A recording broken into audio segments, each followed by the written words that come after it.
اللہ کی بارگاہ کے اندر اپنے آپ کو متوجہ کرنا، اور اپنے کارناموں کو اور اپنے کاموں کو اور اپنی محنتوں پر نظر رکھنا اور اپنی قربانی پہ مطمئن ہونا، یہ راستہ محروم ہونے کا ہے اور بے اثر ہونے کا ہے۔ اس لیے میرے بھائیوں اور میرے بزرگوں، دعوت کا یہ کام اور دین کی یہ محنت جس کو اپنا کام بنانا ہے، تو کام بنانے کا مطلب صفات کے اعتبار سے بھی کام بنانا اور کیفیات کے اعتبار سے بھی کام بنانا اور قربانی کے اعتبار سے بھی کام بنانا اور تقاضوں کے اعتبار سے بھی کام بنانا، کہ تقاضے کیا ہے ان کو پہچاننا، قربانی کیا ہے اس کے لیے آمادہ ہو جانا، اور اپنی زندگی کے اندر اس کو اپنی ضرورت سمجھ کر کرنا۔ تو جو ان بنیادوں کے اوپر دعوت اللہ کے عمل کو اختیار کرے گا، تو ہر زمانے کے نامساعد حالات میں اللہ نے اپنے بندوں کو چلایا، اور پھر دعوت کی محنت کے نتیجے کے اندر اللہ نے حوصلے دیے۔ حضور اکرم صلی اللہ علیہ وسلم نے حضرت خباب رضی اللہ تعالیٰ عنہ کو دیکھا کہ بیت اللہ سے ٹیک لگا کے کھڑے ہیں، نگاہیں آسمان کی طرف ہیں، آنسو چہرے پہ ٹپک رہے ہیں۔ آپ نے دیکھا تو محبت میں رک گئے اور فرمایا، خباب کیا بات ہے، تمہارے چہرے کی یہ بے چینی تمہارے نبی کو بے قرار کر رہی ہے۔ آپ نے فرمایا کہ اللہ کے رسول اسلام کو لائے اتنا عرصہ گزر گیا اور دین کی محنتوں میں اتنی مدت سے آپ کے ساتھ چل رہے ہیں، لیکن ابھی تک آپ کے فرشوں پہ لیٹنے سے ہماری زندگی کو چھٹکارا نہیں ملا، اور لوگوں کے کوڑے کھانے سے ہماری زندگی کو ابھی آزادی نہیں ملی۔ ان مشقتوں کو دیکھ دیکھ کر رو رہا ہوں کہ کب تک ان مصیبتوں میں زندگی گزرے گی۔ نبی رحمت صلی اللہ علیہ وسلم دعا فرما دیتے، اے اللہ خباب کی زندگی کو راحتوں کا سامان بنا دے، تو آپ سے بڑھ کے کوئی مستجاب الدعوات ہوا نہ قیامت تک ہوگا۔ اور آپ یہ خوشخبری دے دیتے کہ خباب قریب کے اندر تم دیکھو گے کہ ایک ایسا زمانہ آئے گا کہ ملک شام تمہارے قدموں میں آئے گا، مدائن کے خزانے ملیں گے، فارس کی دولت تمہاری ٹھوکروں میں آئے گی، قیصر و کسریٰ کے تخت و تاج تمہارے قدموں کے اندر پڑیں گے، اور یہ دور یہ امت کے اندر آئے گا، اور آیا تھا۔ لیکن نبی رحمت صلی اللہ علیہ وسلم نے اس نازک موقع کے اوپر ان چیزوں میں سے کسی چیز کی خوشخبری نہیں دی،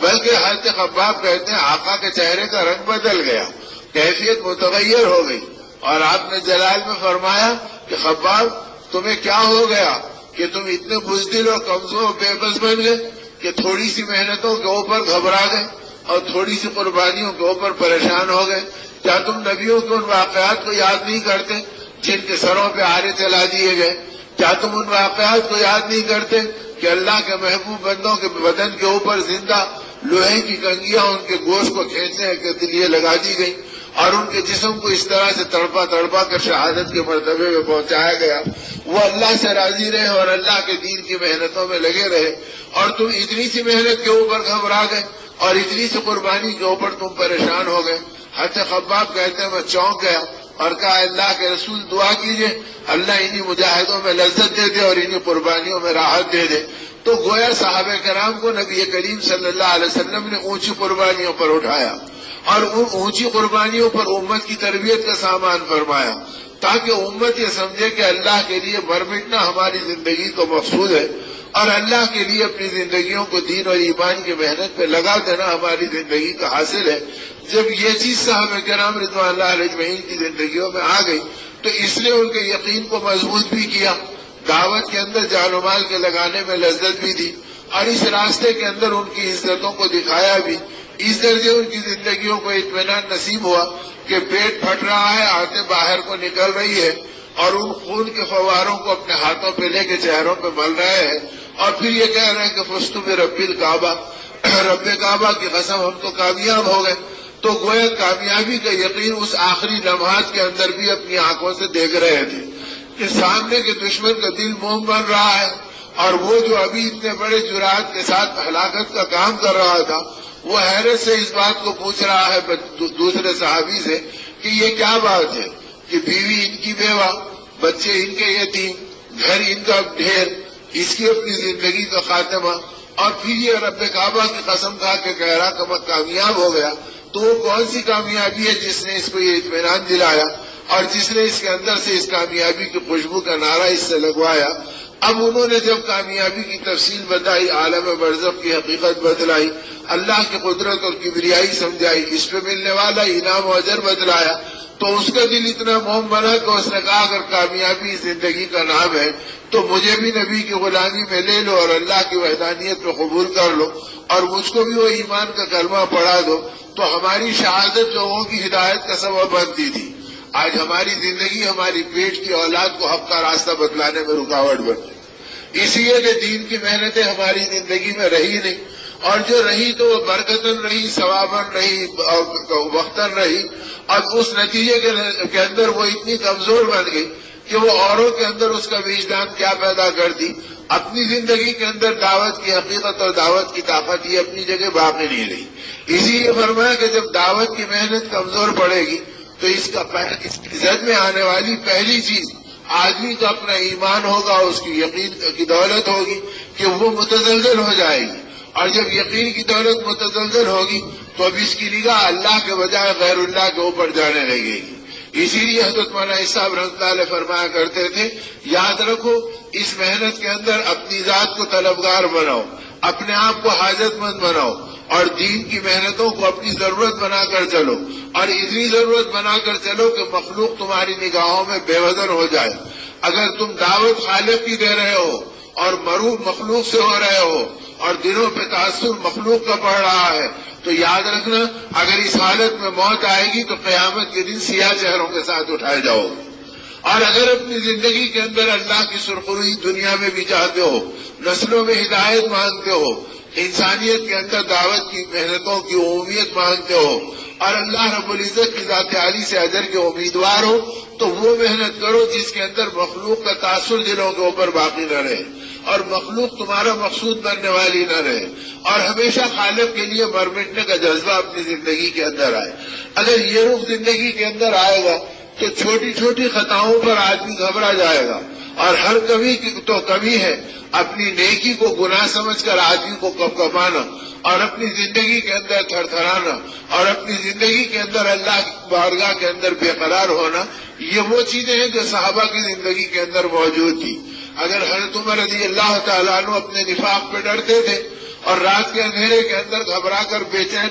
ننگے پیر دوڑتے تھے اور حضرت حذیفہ رضی اللہ تعالیٰ عنہ کے دروازے پہ جا کر آواز لگاتے تھے اور یہ کہتے تھے کہ اے حذیفہ تم سر رسول اللہ صلی اللہ علیہ وسلم ہو، تم نبی کریم صلی اللہ علیہ وسلم کے رازدار صحابی ہو، اور میں تم سے یہ پوچھنے کے لیے نہیں آیا کہ منافقین کے نام میں کس کس کے ہیں، اس لیے کہ ان کا اتنا اہتمام کرتے تھے کہ جس جنازے کے اندر حضرت حذیفہ شریک نہیں ہوتے، حضرت عمر رضی اللہ تعالیٰ ان کی جنازے کی نماز پڑھانے کے لیے آمادہ نہیں ہوتے، اور یہ کہتے کہ پتہ نہیں کہ حذیفہ کیوں شریک نہیں ہوئے، اور نبی رحمت صلی اللہ علیہ وسلم نے ان کو منافقین کے نام بتا رکھے ہیں، لیکن رات کے اندھیرے میں بھاگے ہوئے گئے تو یہ نہیں فرمایا کہ حذیفہ میں تم سے یہ پوچھنے کے لیے آیا ہوں کہ منافقین کے نام بتاؤ، پر میں اتنا معلوم کرنا چاہتا ہوں کہ اس فہرست کے اندر کہیں عمر کا نام تو نہیں ہے۔ تو گویا اپنی زندگی کے بارے میں نفاق کا یہ ڈر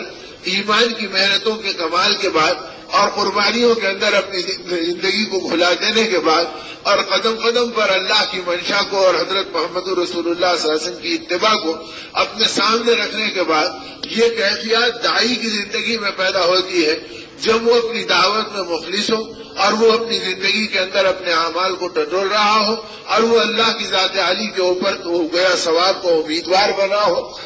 تو اس کے نتیجے میں اللہ پاک پھر صفات زندگی دیتے ہیں۔ اسی لیے فرمایا کہ دعوت کی محنت اپنے اندر صفات پیدا کرنے کے لیے کہ آدمی دیکھے کہ بھئی یقین کی صفت میری زندگی میں کتنی آئی، اور حضرت تو اس پر گھبراتے تھے، اور مولانا صاحب رحمۃ اللہ علیہ نے تو یہاں تک فرما دیا کہ ایک اجتماع میں پلکھنا کے لوٹے اور دن بھر کی مشغولیت کے اندر تھکے اور نچوڑے گئے، اور رات آ کے جب اپنے بستر پہ لیٹے ہیں تو برک برک کے رونے لگے۔ منشی بشیر صاحب رحمۃ اللہ علیہ قریب میں موجود تھے، فرمایا حضرت کیا بات ہے، کس چیز کا بوجھ ہے اور کیوں طبیعت اتنی بے چین ہو رہی ہے؟ فرمایا منشی جی مجھے ڈر ہو رہا ہے کہ کہیں ہمارے کام سے دنیا میں نفاق نہ پھیلے۔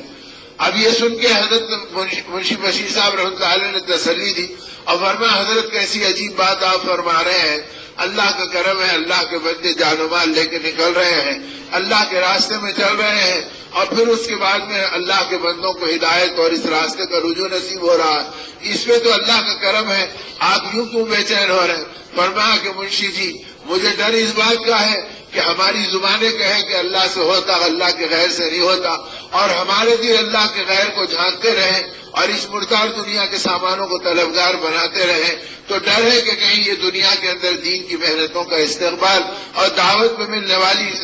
گویا راحتیں اگر یہی ہماری مقصود بن گئی اور ہم مخلوق میں الجھ گئے تو ہماری زبان کچھ بول رہی، ہمارا دل کچھ کہہ رہا ہے، تو اسی کا نام تو نفاق ہے۔ اسی کوشش اس کی کرو کہ جو زبان کرو وہ دل کی گہرائی کے اندر ہو۔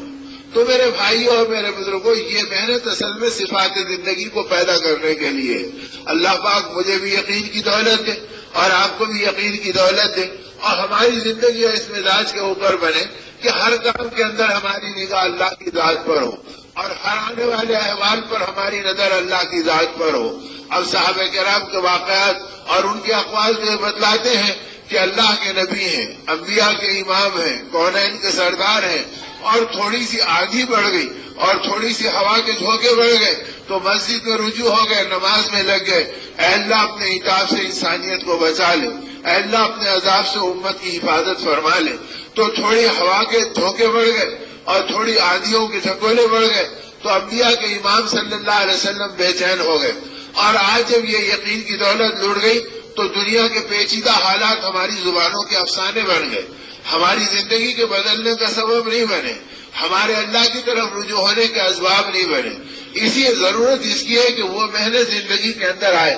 اور وہ مزاج ہماری اپنی زندگی کے اندر پیدا ہو کہ آدمی اپنے یقین کی بلندی کے اوپر چلنے والا ہو، تو اس کی برکت سے گناہوں سے بچنا آدمی کی زندگی میں آئے گا۔ اور اگر یقین کمزور ہوگا تو پھر یہ گناہوں میں ملوث ہوگا، اور جب گناہوں میں زندگی ملوث ہوگی تو جب یہ معصیت کا شکار بنے گا تو یہ اس کے گناہ اس کی زندگی کو اللہ کی نگاہوں میں بے قیمت کریں گے، اور اس کے گناہ کے نتیجے میں مصیبتیں اس کا استقبال کریں گی اور نامساعد حالات اس کا امتحان لیں گے۔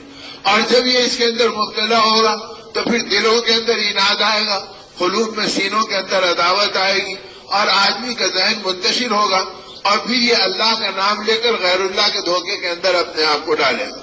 اور اگر اس کے بعد بھی یہ نہیں سنبھلا اور اپنے اعمال کو بنانے اور اپنے یقین کو سنوارنے کی محنت میں نہیں لگا تو اس کے نتیجے میں پھر اس کے دین میں فتنے آئیں گے اور دین میں بگاڑ آئے گا۔ اسی لیے نبی رحمت صلی اللہ علیہ وسلم نے جو دعائیں امت کو سکھلائی اور امت کے بیچ میں کر کے بتلائی، ان میں ان باتوں کو مانگا، اللہم لا تجل مصیبتنا فی دیننا، اے اللہ تو اپنے قدرت سے ہمارے دین میں مصیبت۔ پھر اب آدمی دین کے نام پر کسی نہ کسی بھٹکنے والے راستے پہ چلے جاتا ہے اور انہی کاموں میں لگ کر یہ سمجھتا ہے کہ یہی دین ہے اور یہی کام کا کر لینے کی قناعت کافی ہے، اور اسی پہ مطمئن ہو کر اپنی زندگی کو گزار لیتا ہے۔ نبی رحمت صلی اللہ علیہ وسلم نے تو صحابہ کا مزاج یہاں تک بنایا تھا، جب ملک شام فتح ہوا اور صحابہ کرام ملک شام سے مدینے کی طرف لوٹنے لگے تو دو بوڑھے صحابہ راستے میں میٹھے پانی کا چشمہ دیکھا، لہلاتی ہوئی باغات و کھیتیوں کو دیکھا، تو ان کو خیال ہوا کہ زندگی کا سارا وقت دین کی محنتوں میں گزر گیا اور ہڈیوں کے گودے اسی راستے میں سوکھ گئے، اور اب یہ میٹھے پانی کے چشمے مدتوں کے بعد بڑھاپے میں نظر آئے اور یہ ہرے بھرے لہلاتی کھیتیاں نظر آئیں۔ چلو امیر المومنین سے اجازت لے لیں گے اور باقی زندگی یہی اللہ اللہ کرتے گزار دیں گے، باقی زندگی خدا نخواستہ جوا کھیلتے ہوئے نہیں گزاریں گے، اور باقی زندگی خدا نخواستہ دنیا کی محبتوں میں نہیں گزاریں گے، اور باقی زندگی خدا نخواستہ خالی خواہشات کے منصوبے بنانے میں نہیں گزاریں گے، بلکہ باقی زندگی اللہ اللہ کرنے میں گزاریں گے۔ اور کس کا اللہ اللہ کرنا؟ وہ صحابہ کرام کا جن میں سے ایک صحابی کے برابر قیامت تک آنے والوں کا اللہ اللہ کرنا ان ایک کے برابر نہیں ہو سکتا۔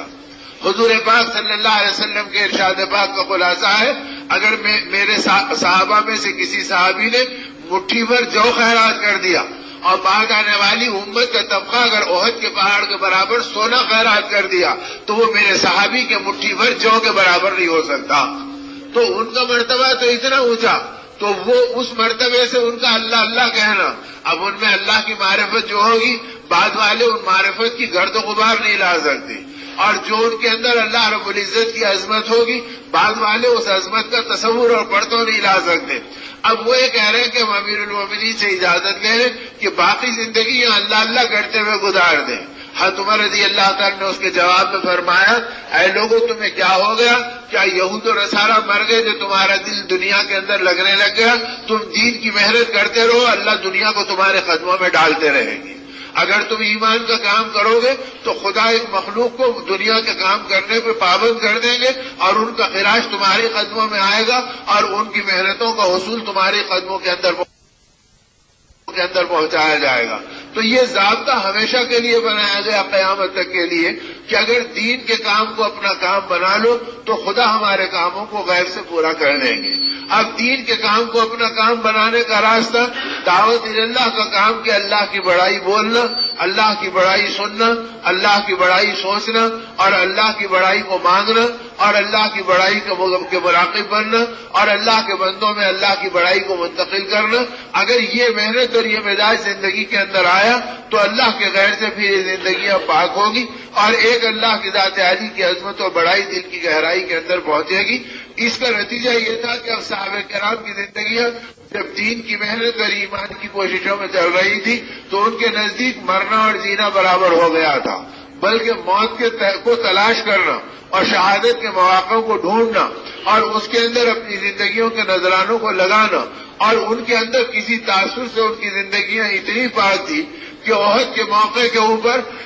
جس موقع کے اوپر بڑے بڑے جلیل القدر صحابہ اللہ کے راستے میں شہادت کا مرتبہ پا گئے۔ معلم مدینہ حضرت مصعب بن عمیر رضی اللہ تعالیٰ عنہ شہید ہو گئے۔ نبی کریم صلی اللہ علیہ وسلم کے چچا جن کے احسانات اور جن کی قربانیاں اور جن کی ساری چیزیں صحابہ کرام نے اپنی آنکھوں سے دیکھی تھی کہ مکے کی اس بیار و مددگار زندگی میں جبکہ کوئی رسول اللہ صلی اللہ علیہ وسلم کے قریب آنے کو آسانی سے تیار نہیں تھا اور اس زمانے میں آپ بیٹھے ہیں اور راستے سے آپ گزر رہے تھے کہ اتنے میں ابو جہل نے دیکھا تو زور سے ایک پتھر کھینچ کے مارا اور وہ آپ کے سر مبارک کو لگا، کنپٹی پھٹی، آپ کا خون مبارک بہا، آپ ایک درخت کے نیچے بیٹھ گئے اور آپ کے آنسو بہنے لگے اور آپ نے ابو جہل کا گلہ کی۔ خواتین و حضرات، ایمان اور روح کی تازگی کے لیے ہمارے یہاں تشریف لائیے۔ ہمارا پتہ مینار الیکٹرانکس پاور ہاؤس کے سامنے،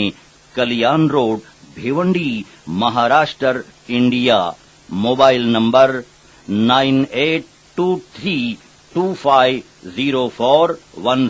9823250416۔ پروپرائٹر محمد یعقوب خان اعظمی۔